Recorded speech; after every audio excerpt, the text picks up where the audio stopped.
in my opinion, guys, to become a consistently profitable trader, there's only three phases you have to go through regarding technical analysis and your understanding of how a chart sets up and breaks out. The problem is it takes some people 2 years to figure this out, while on that same token, it takes some people 6 to 10 years to figure it out. And some people never do. Those three phases are, phase one, you're a beginner. You're seeing something for the first time. You're looking at a chart for the first time, and you're just understanding what's going on, just what's happening here. You're getting the feel for the moves up, the moves down. Your eyes are going to be drawn naturally to the big moves up, the big moves down, the highs and the lows, and the outlier candles. That's step one. All right. Phase one is you're just a beginner, right? You're kind of like a young child growing up. You don't have a vast understanding for the context that people are saying things. You just hear the words. And some words, hey, they mean a lot more than others to you. Like food and sleep and milk. Okay? So the second phase you're going to get into is actually coming up with ideas for the chart. If this happens, then this happens a lot of the time. If we go sideways after a long move up, a lot of the times we tend to follow through with another move up. Or if we go down this many days in a row with this steep of a decline, a lot of the times it's followed up with a bounce back, a quick, sharp reaction. All right, so now you're graduating, you're getting up there, you're starting to learn some of the more intricate principles to trading, and that's super important. But phase three is everything, guys. Because in phase three, not only are you understanding and coming up with ideas, but you're learning how to define risk to reward on your trade. That's where the money gets made. When you can look at a chart from a risk reward perspective and know that if the stock gets under here, I'm done, I'm out. The trade thesis is invalid. My risk reward is not in my favor anymore to make money. All right. And one of my mentors says, love your stop, not your stock. Think about that. Love your stop, not your stock. Get used to getting stopped out on trades, taking small losses. Cut it out. Just take your loss. Move on to the next. Suck it up. Because to make it big in this game, you have to have big winners and small losers and lots of them. So guys, let's get into the watch list for Friday. And I'm exhausted. This week I've really been grinding all week. Just going through charts, just historically back testing, just kind of staying sharp with the charts that we have developing today. Today I didn't take really any trades. I did add to my NUAI. I got another position in NUAI today, and I'm going to tell you guys why. In fact, I'm going to start here on NUAI, and I'll show you that this is tomorrow, in my opinion, it's like maybe we could have one more sideways consolidation day, but really this thing tomorrow needs to break out if NUAI is going to be serious. This is kind of a shit name. This is not a stock with a ton of EPS growth. In fact, it's a negative EPS growth. It's a small market cap. The volume has been kind of choppy. It's really not been a tremendous name, but it's the best looking chart from a technical perspective, in my opinion, right now. That's because we broke it above here, this 50-day. We had some strength, and then we kind of pulled back into the EMA 10 and the 20 EMA. Now, when I go back and show you guys historically this pattern, notice how this is my bread and butter, this 50 EMA compression. Notice how we get tight. We trade above, we trade below, we trade above, below.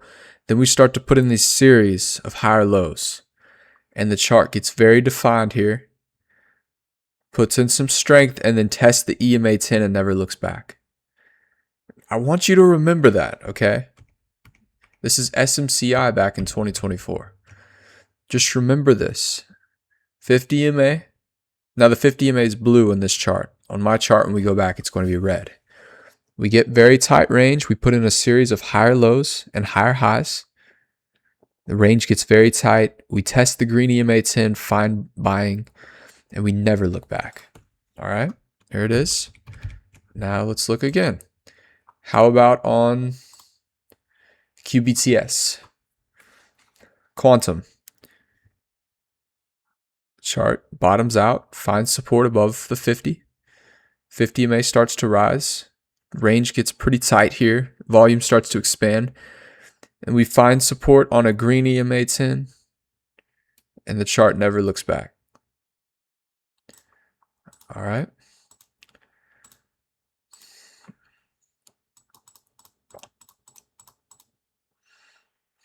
RGTI, same thing. Range gets tight. We break above the 50 EMA. We find support on a rising 10 EMA. And we never look back. This is a really good close-up of it.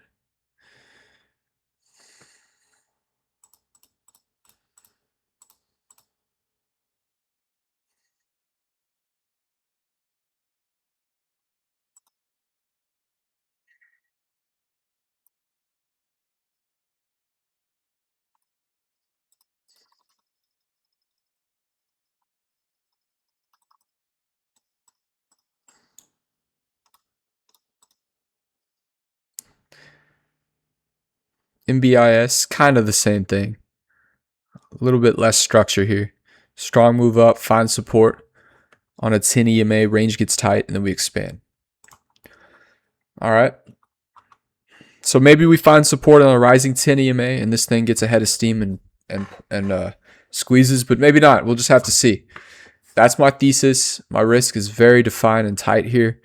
In fact, I wouldn't risk probably more than like $5.40, and I'm out. QQQ, today was a broad range day. MU reported earnings today, pre-market. Actually, it was yesterday when the market closed. And the trading was volatile today. We didn't quite take out the low of day from the previous day, but we traded down pretty low near it, and we bounced back up before closing at 716. About $6 or $7 down from the start of the day. SPY actually broke below the low of day yesterday, broke below the 50 EMA, and now we kind of popped back up above, but I don't know, kind of a weird candle today, a little bit sketchy, and I'm not foot on the gas. MU back up above the upper Bollinger Band, huge earnings report, pin bar sort of candle today, dropped down heavy, fake shorts out before stopping out. A ton of people that wanted to try to make easy money today. We're back up at near all-time highs, and let's just see if this thing gaps up again tomorrow. It could be setting up for an A+ blow-off short trade. In fact, tomorrow, if we gap up 4 or 5%, it's pretty much you're looking to get a position and risk the high day on the first sign of weakness. A lot of people will be doing that tomorrow. It'd be an A+ blow-off short opportunity with a gap up and an open up above. Now, if we gap down or if we open even, relatively even, definitely not A+. It'd be very hard to trade. BABA, kind of the same thing. Okay, if we gap down heavy tomorrow, we'll be down below the Bollinger Band. And that volume bar has to be incorrect. Okay, that's better. Yeah, today's selling was a little more capitulation. A little bit more capitulation, but still, it's not fear, guys. There's no real fear triggering, in my opinion, here. But if it gaps down again tomorrow, I mean, come on. It's got to be worth a look on a mean reversion trade to the upside. If it doesn't gap down, it just stays relatively flat or it gaps up, trades out the window. You'd look for it to kind of build a base here before another potential bounce up to 110 or something. But BABA gap down tomorrow, I'll be looking for a mean reversion trade to the upside. And then SLS is just a bonus. I love the look of this chart. I need some consolidation within the last candle. Something pulling back to that green EMA, kind of setting up again. This is a beautiful looking chart. This back here was A+. 5-star setup. We'll get another opportunity like that. All right, but that's all I got for today, guys. That's the game plan going into tomorrow. We've got Baba and MU with potential A+ setups if we get the proper moves in the pre-market and overnight today. Peace, guys. Talk to you next week.